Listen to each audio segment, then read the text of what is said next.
Bonjour à toutes et à tous. Un des plus gros mensonges en vente. Je respecte le rythme du client. Mais non, la plupart du temps, tu fuis le tien en fait. Alors soyons honnêtes. Quand un vendeur dit je respecte le timing du client, mais 9 fois sur 10, ça veut dire je n'ai pas osé poser la bonne question, je n'ai pas osé cadrer, je n'ai pas osé proposer l'engagement, je n'ai pas osé risquer un non. Ce n'est pas du respect ça, c'est de la peur bien habillée en fait. Donc il y a une vérité, encore une fois, que personne ne veut entendre. C'est que le client n'a pas un rythme. Il a des priorités, il a des arbitrages à faire, des contraintes, et parfois zéro intention de décider. Et tant que tu ne forces pas la clarté, il te laissera dans le flou. Pas par méchanceté en fait, mais par simple confort. Donc que font les vendeurs faibles? Ils attendent, ils relancent gentiment, ils prennent des nouvelles. Combien de fois je l'ai entendu ça ou lu dans des mails? Je viens prendre de vos nouvelles, mais on s'en fout de tes nouvelles.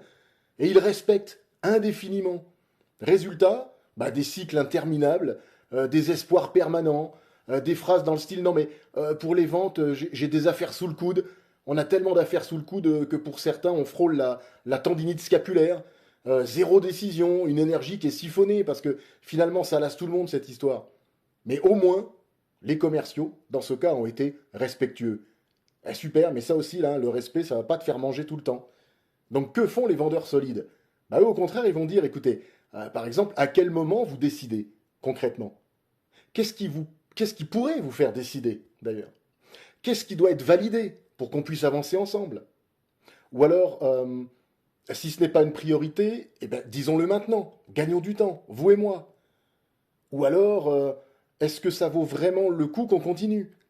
Bref, c'est ça respecter le client, en refusant de perdre son temps, le sien et le vôtre.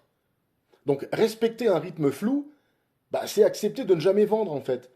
Parce que le respect, ce n'est pas attendre, c'est clarifier. Alors si tu veux être gentil, attends. Mais si tu veux être professionnel, cadre.